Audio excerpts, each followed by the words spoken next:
I feel like I've slipped into the twilight zone with this whole argument. So, tell me what's up, folks. Background. I'm 31, female, and my brother Mark, 35, do not get along. When he was a teen, he saw a documentary on factory farming and decided to become a vegetarian. He got very, very annoying about it quickly, but my dad shut him down when he started trying to get the rest of us to be vegetarian with him. Then he went to college, made a bunch of very strange friends, and went militantly vegan. It's his entire personality. I stopped talking to him after he threw a fit about one of my birthday dinners being at a steakhouse and spammed my messages and social media with pictures of abused cows. My parents have been trying to repair the situation, and for a while it seemed like Mark was getting better, so I've gradually been letting him back into contact. Then he started dating Pam, who is a vegan influencer. She's apparently moderately popular online, but I have no idea exactly what she does. I don't know if Mark was trying to impress her or what, but last Thanksgiving, he insisted that Mom cook at least a vegetarian meal, or they wouldn't come on ethical grounds. My mom just wanted everyone to get along on her favorite holiday, so she agreed. It was not a fun meal this year.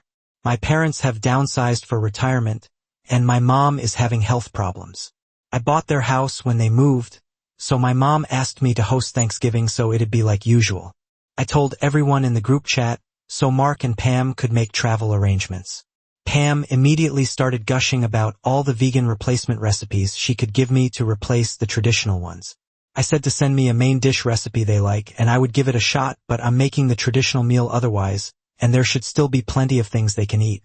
Mark and Pam have been arguing about this with me for days, and then Mark said that if I didn't make a meat-free meal, they wouldn't come. This upset my mom, who asked me to just make what she made last year to keep the peace. But I told her that Mark needs to get over himself, and I'm not coddling him. I'm having turkey on Thanksgiving. My dad privately agrees with me, but threatening not to come is upsetting my mom so much that he's worried it will impact her health. There's a not big, but also not zero chance that these might be some of the last family holidays we have with her. My mom thinks I'm putting turkey over my own family, and I'm not so sure anymore. Am I the idiot? Not the idiot. You're not putting turkey over family. Mark is putting tofurkey over family. You've reasonably accommodated enough with a vegan option. Mark doesn't get to hold holidays hostage because of his own diet choices. That's ridiculous. If Mark wants to pitch a fit, that's him. I feel very sorry for your mom. She's the one suffering most here. But she needs to realize that Mark is the one causing this family divide. And it isn't fair to everyone else to cater to his demands. LMAO, my mother-in-law cited various allergies and health issues. Guess what? None of them are real, and she expected us to cook a Christmas meal for 24 people catering to those requirements.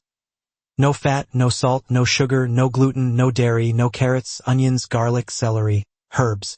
Get out of here, OP. Not the idiot. Special occasions are about spending time with loved ones, and vegan options alongside the normal menu are sufficient. Oh, Lord of the Dance. What is this diet called besides Irish peasant sadness? I don't know what food you could serve, a glass of water, ice if you're feeling generous. Militant vegans are the worst. If they don't want to look at a turkey on the table, is everyone supposed to leave their leather shoes and belts at home? No whipped cream for pumpkin pie served.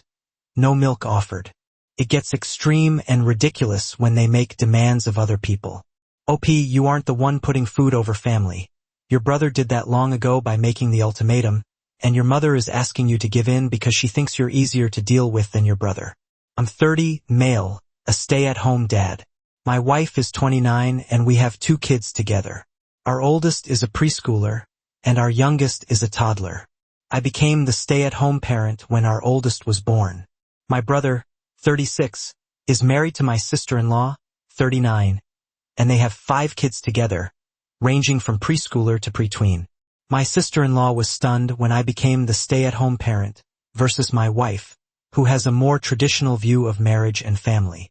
She believes the mom is more important in the home than the dad, and that the dad is more important as the provider. Stunned and traditional are her choice of words, just so you're aware. So, I always felt like she was more critical of me as a parent, maybe not in clear ways before now, but her attitude made me feel like she was watching closely to see if I was good enough. How my wife and I feed our kids is different from how my sister-in-law and brother feed their kids. My sister-in-law believes in 3 meals a day, regardless of age, and nothing more or less. She thinks that it's the way it's been done for centuries, and it works. My wife and I approach it differently. We feed the kids smaller, more frequent meals and snacks. Because of this, I carry around lunch boxes for both my kids that have food they eat throughout the day.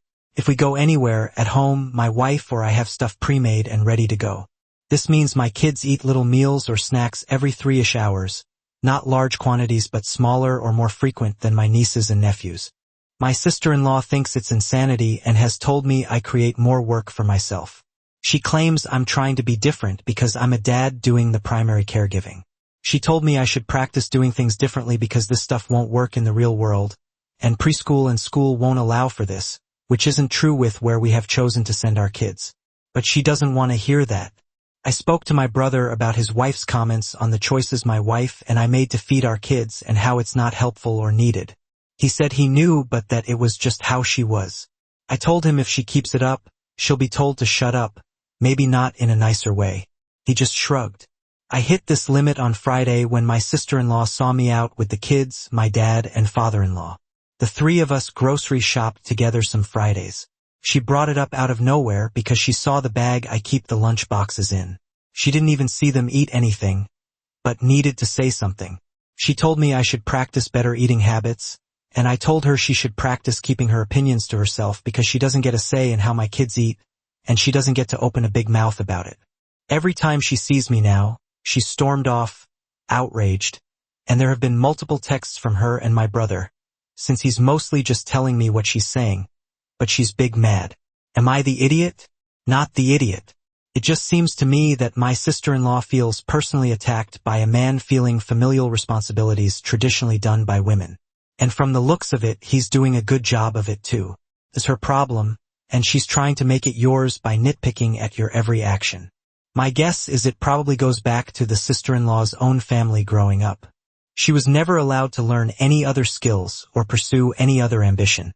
If she accepts that men can also care for children, she has to accept that she could have made different choices herself, instead of blindly accepting the role she was raised to believe was her only option. Alternatively, her husband is useless as a parent, and she martyrs herself because only mothers know best. And she must cling to the idea that husbands are genetically unable to care for kids, so she can pretend her marriage isn't miserable. She feels threatened by you because you're succeeding, not the idiot. You need to do what works for you, and she's overstepping. I cannot believe this actually happened, but here we go for context. I'm 18, female, and just moved to Arizona in the US for college 2 months ago. Honestly, I've been loving it here. People have been super nice, and overall, I haven't had any major culture shock moments until last week. I was hanging out with a group of friends after class when one of my friends introduced us to his girlfriend. She seemed nice enough at first. We were all chatting, and then she suddenly turned on me and said, "Oh my God, are you foreign?" I hear an accent. I tell her, "Yeah, I'm from Costa Rica." And this girl goes, "Oh yeah, sure, ha ha ha. But like, where are you really from?" I'm sitting there like, girl. So I say again, "I'm from Costa Rica, Santa Ana to be exact." She starts laughing and says, yeah, like that place from Princess Protection Program. Right, ha ha ha. No, but really, are you like Puerto Rican or something? At this point, I'm fighting for my life, not just to die laughing, because girl really said Princess Protection Program. Like of all things. Like at least say Jurassic Park or something. LMAO. So I just straight up laugh and say, "Girl, Costa Rica is a real country. Don't be silly." This girl looked at me like I just told her I'm from Wakanda. Straight confusion. So, because I guess this was my duty now, I pulled out my phone, opened Google Maps, and showed her where Costa Rica was on the map. She looked like her whole world just imploded right there. I thought the whole thing was hilarious, honestly. But then later that night, I got a message from my friend, the boyfriend, saying that I was out of line and that I humiliated his girlfriend by making fun of her lack of knowledge. I'm sitting here like, what dude? Your girl legit didn't believe my country existed. What was I supposed to do? Just nod and go, yeah, Costa Rica is a fictional kingdom from a Disney Channel movie? Totally. Am I the idiot for humiliating a girl after she kept insisting that my country didn't exist? Not the idiot, that is hilarious. But you should have just said, "No, you're right. I was playing with you. I'm actually from Genovia." That level of confidence with that level of ignorance is a bad combo. Hopefully, you did her a favor so she'll learn to keep her stupid mouth closed. She humiliated herself. Yeah, a girl got schooled finally. Next time you meet, ask her if she's been treating you as if you're Terria. Your friend is also a person, so it's offensive that his girlfriend was shown where a country was on a map. Yet, it's somehow not offensive that she keeps insisting to your face that you come from a made-up country. I think you were remarkably restrained. If it helps, I come from Australia, and apparently we also don't exist to some people. I live with my girlfriend, and when we moved into the apartment we bought a new sofa, bedside cabinets, dining table and chairs, TV stand and desk, among other things. The kitchen was already fitted, so we didn't have to worry about that. We split the cost of the furniture 50/50ths. Now, our apartment is fully furnished with new furniture that all looks good and that my girlfriend and I chose together. We've lived in the house for under a year now. My girlfriend has started coming home with plants and other decorative items for the apartment. She doesn't discuss it. She just buys them when she sees them. Now she started telling me their price and asking me to send half of the cost. I refused, as she's the one deciding to get them. I don't want or need them, and I have no say in them being in the apartment, so I'm not paying. She recently started looking at a new bedside cabinet and makeup desk. She showed me the one she picked out, told me again how much it cost, and asked me to send her half. I refused and told her these things were just things she wanted, not things she needed. And if she wanted to replace them, she shouldn't be expecting to do it with my money. She got annoyed and said I should be paying half. I asked why, since it was her decision to buy them when she had a desk and table that were pretty much brand new. I asked if she would pay half if I decided we needed a new TV, but she didn't answer. She just said furniture and decoration should be 50/50ths. But I again refused and told her I wasn't paying half of the cost for everything that she just decided she wanted. She said I was being unreasonable since it's my apartment too. Am I the idiot for refusing to buy furniture and decorations that I don't want or need? Your girlfriend doesn't want to live in an undecorated bachelor pad. Furniture is not enough to make an apartment feel homey and comfortable. I think everyone's the idiot here because her additional purchases should have been discussed ahead of time. I.e., we need some decorative pieces. Can we split the cost? If I see some things that match her space, I also agree that she should split the cost if you want to upgrade the TV or add anything else to the space. Everyone saying, "It's your money," is correct. But why move in with someone if not to build a life together and create a shared space that reflects both of you? But then she could ask, "Hey, I want to decorate the place a bit more. How about we go on a trip to the store and pick out stuff?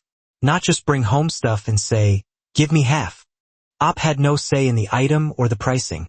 She's decorating how she wants the space. You could ask her why she moved in with someone if she's not going to act like there are two of them. Not the idiot. If she wants to split the cost of things, then they need to be things both of you want and will use. Just bringing furniture and decorations home, even without the assumption or intention of getting half the money back from you, is an idiot move. If it's going on display and taking up room in a joint space, everyone should get a say if they like it or not before it's bought. You shouldn't re-wallpaper the living room in zebra print without asking her if she's okay with it, or paint every item of furniture lime green because you like it. It's about compromise and mutual respect, and right now, she isn't showing any, just selfishness and a bit of greed. I've been friends with Anna for over 10 years. We're both 24. Last year, she started dating this guy, and immediately, I could tell he was a bum. He's 28 and lives with his parents, drinks and smokes every day, and literally hasn't had a job since he was 19. He plays video games and watches streams all day and has told her he only bathes every 2 or 3 weeks. He's also very rude. I've been around him a few times, and this is all very evident. He doesn't hide this information. I was shocked that my friend would even look in his direction. She has her life together, has a stable job, and lives alone. I questioned her on why she was settling for his bum self, and she said she loves him and sees his potential. She supports his streamer dreams. My sister had a deadbeat partner, and they're so similar. I know it's not my place, but before she was even pregnant, I warned my friend to get on birth control and use condoms every time she had intimacy with him. He has every sign of being a deadbeat.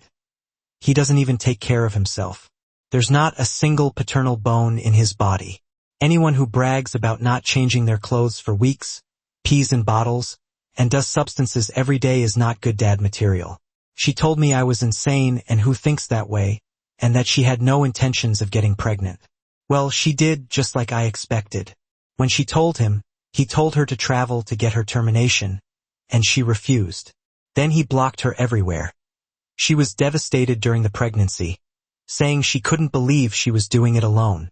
I bit my tongue, considering her vulnerable state. Well, the baby is almost a toddler now, and she still complains about how hard being a single mom is, that it's not okay for him to be a deadbeat, and that she wishes she could have known he was a deadbeat before having a baby again. I bit my tongue because I know she's struggling. Recently, she discovered he has a girlfriend and has been going off. She's messaging her on social media, saying she's disgusting for being with a deadbeat. She asked me recently if I would be willing to confront this girl at her job as a barista with her. I said no. She got upset and said if I was a true friend I would. That's when I reached my boiling point.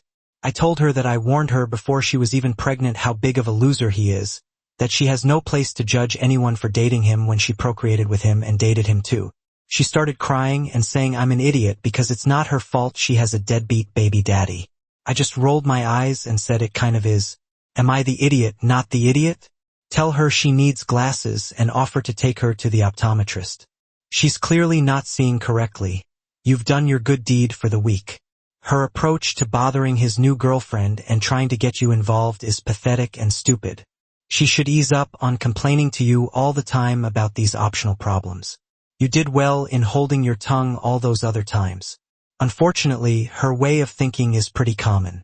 My partner is great. You just don't know them like I do. I have no intention of getting pregnant or impregnating someone, so that won't happen to me. I know my partner has demonstrated zero maturity, but I think that this is the type of parent my child deserves. Nothing but the best for my kid. Even though the red flags were waving in front of me and I was warned, how could I possibly foresee any of this happening? I'm a victim, and I didn't have a choice in any of this. Tell her to go after him for child support instead of bugging some lady who's never done anything to her. It's infuriating when you see this crap a mile away and you can't do anything to help, as the person won't listen. And then when it happens, you can't say anything because you might hurt their feelings. Own your damn actions.